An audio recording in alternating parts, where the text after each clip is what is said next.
Hello again YouTube, and welcome back to Just Get a Tesla.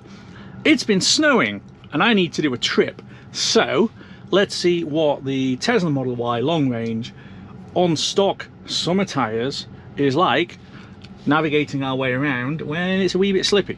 So the first thing I'm going to do is I'm going to make sure that I'm on chill for acceleration, which I think is sensible.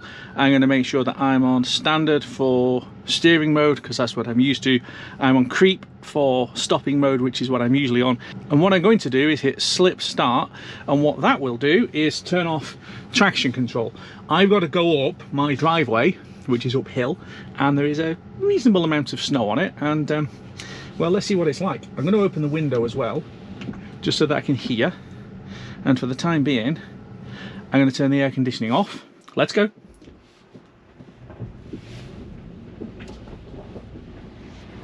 Okay, so far.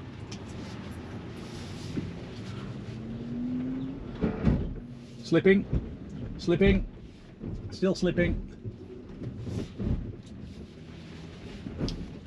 That was okay. Although it did need a bit of, and I'm grounding out on the snow, that did need quite a bit of shoving to be able to keep it going.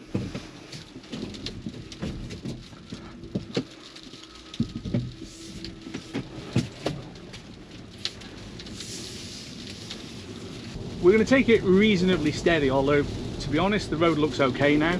Maybe a little greasy, but nothing dramatic. I'm also now going to turn slip start off, because we don't need that. And I'd quite like traction control back on, thank you very much. I'm going gently with regards to regen, and again chill mode helps. Allegedly there is a thing called snow mode which kicks in automatically, but I can't really see any sign of that doing so at the moment, so we'll just take it nice and gingerly with regards to regen, because what you don't want to do is to shift the balance of the car too dramatically when you are pulling either up to a junction or going around a bend or coming away from a junction. So we'll take it nice and steady. You want a nice low delta V for any changes like that. One quick thing to note is that I had a software update this morning, so my media controls have shifted from the map part of the display over onto the car part of the display. That's actually a good thing, because you really don't need all of the space that was here for the car and traffic around you indicators, so it's much better to have your media controls right where your finger is going to go, over here. As is so often the case, I'm driving along and I have got multiple cameras blocked or blinded on the screen. That is relatively normal in the winter, with a low sun blinding some of the cameras, and in this case it might well be a little bit of ice over them as well. The question I have is this: with Tesla moving to an all camera Tesla Vision system, how on earth is that going to work with multiple cameras blocked or blinded? My car is fitted with ultrasonic sensors, which I know the newest cars that are being released at the moment don't have. So they have no sensors, they have got no Tesla Vision in terms of parking warnings, and only the promise that this will be released in due course. I've got to be honest, I think that's poor. The whole point in having a Tesla is that we're effectively beta testing a lot of the software, and that's absolutely fine. You roll something out, we all use it, they find little niggles, little bugs, and then they fix them, and then we move on to the next thing. That is how you develop software and systems. But parking sensors and proximity sensors, those are kind of important, and the idea that Tesla have just taken them off strikes me as daft. So far the car feels pretty normal, to be honest. I am taking it quite steady. I'm certainly making sure that I'm pointing the wheels to stay into the tarmacy bits rather than the slushy bits, but it feels absolutely fine. It is 2 degrees and there has been snow on and off all day, but because it's a little warmer, it isn't really sticking. Now, this is a great example of auto wipers doing the stupid, so I'm going to have to turn them off manually. So that is pressing the end of the stalk to pull up the wiper menu and then hitting off. So to make the wipers work now, I have to press the end for a single press, and then if I want to change them from off, press the button and then change the mode. I don't see that as a Tesla specific issue. Auto wipers have been pants in pretty much every car that I've ever had. Okay, this is looking a little bit slippery, so we've pulled the speed back just a bit more. But the car feels fine. Again, going around here, it's not twitching, it's not sliding. I can't feel the back end doing anything untoward. It's the joys of four-wheel drive. Sorry, the joys of all-wheel drive, because the two axles aren't directly connected. Come on, birds, out of the way. Wow. What on earth? That's an awful lot of birds. Come on. Wow. Oh, and the fields off to my left, it's all just snow. This is a completely different view to what I'd be used to. More birds.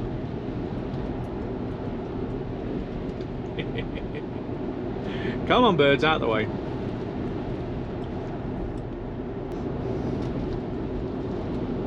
Whoa! That was close.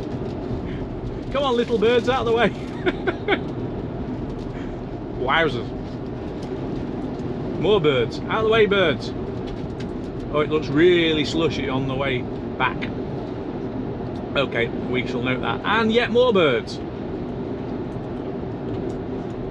Oh wow, it really does look slushy on the way back. Okay, well, we'll see what it's like or when we drive it later.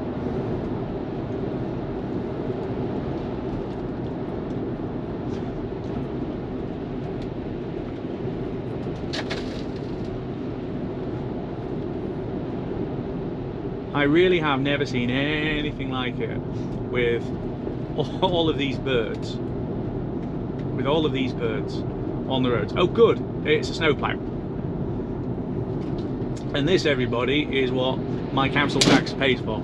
Aberdeenshire Council and Highland Council are, and Moray I'm sure as well, are absolutely fantastic at keeping the roads clear and the paths clear. You know, my footpath gets gritted by a little gritter. The footpath outside my house gets gritted. That is something I'd never seen until I moved up here.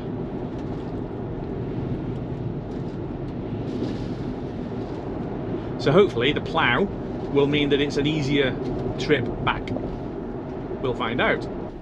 So this is the bend at Longman Hill where you see the North Sea for the first time.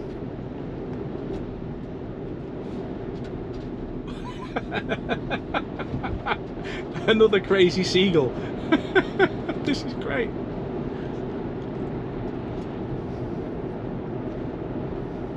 And then we start our run down into Macduff. This is beautiful in any weather, and today is no exception.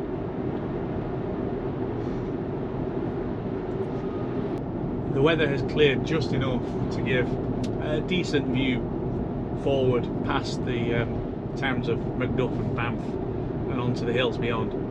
This is pretty.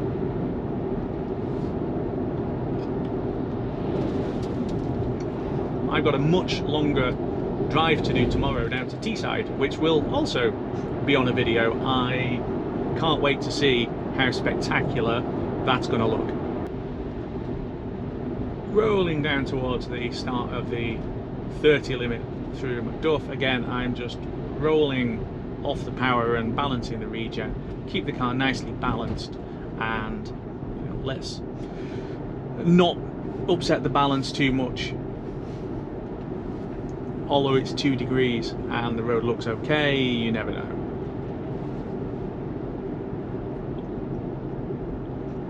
It is worth noting as well that the speedometer does overread by 1 or 2 miles an hour. Officer.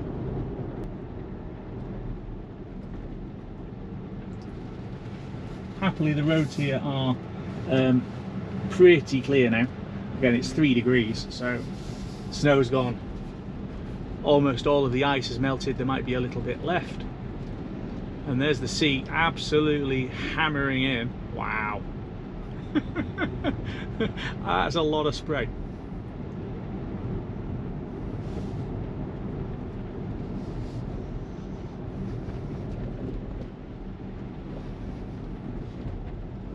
Back along the seawall all the way into Macduff, and again, that's a choppy sea. Spectacular. On my way back home now, and again the roads are reasonably clear. Here on the coast, it's as we head a little bit further inland that the snow was coming down, but it'll be interesting to see if there's more birds all over the road and if the plough had cleared all of those slushy bits that were there.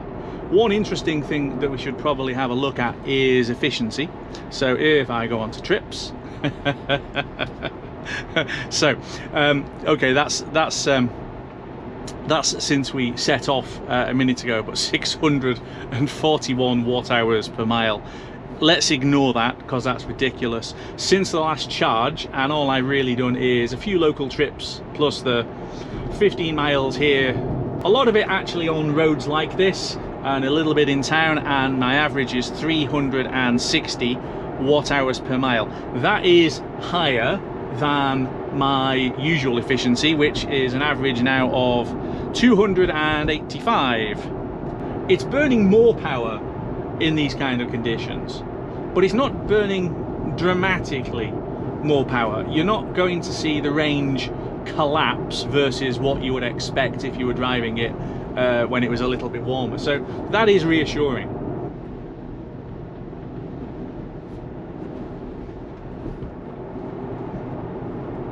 Really does look like winter Wonderland.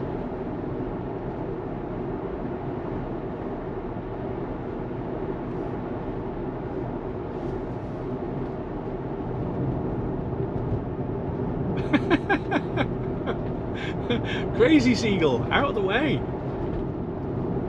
I really don't want to have to run you over.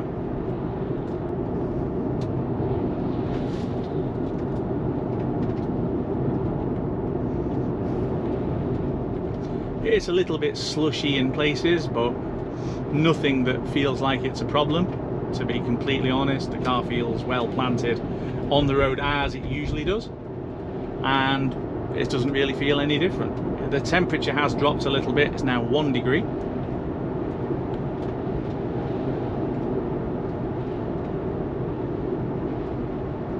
Oh man, these birds are crazy.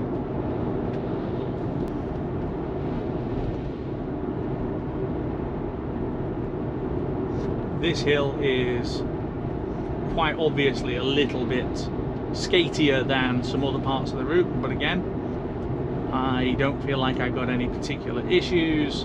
The car feels nice and grippy and planted onto the road, and I'm going along here a few miles an hour slower than I might do normally with a clear run, but nothing more than that. This is fine. Let's have another look at efficiency and see what's happening there. So since leaving Macduff on the trip home, I'm averaging 345 watt hours per kilometre. Again, it is higher than the 280 or so average that I've got since I got this car originally, but not dramatically so. I am really quite pleased with that, to be honest. I have seen much worse economy when it is wet.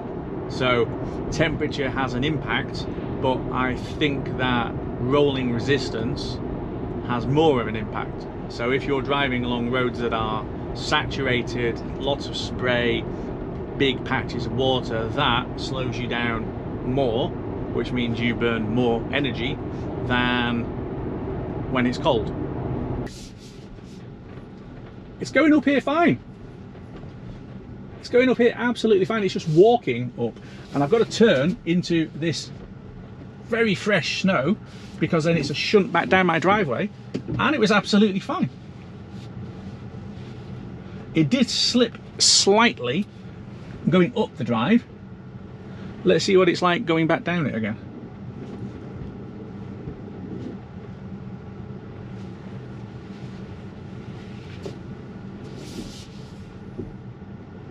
It's no problem at all.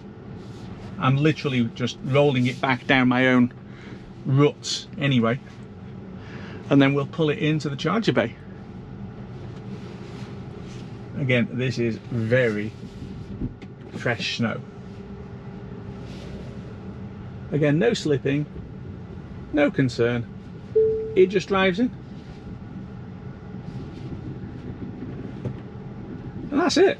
A little bit further in. So, all in all, I'd call that a success. So, winter really is no problem if you've got a Tesla Model Y. And I'm going to leave it there. I've got a much longer trip coming up tomorrow, so there'll be a video on that. So make sure that you like and subscribe, hit the bell icon. I do videos every Wednesday and Saturday, so there'll be more videos of snowy adventures in the Model Y coming very soon, and I'll see you on the next one.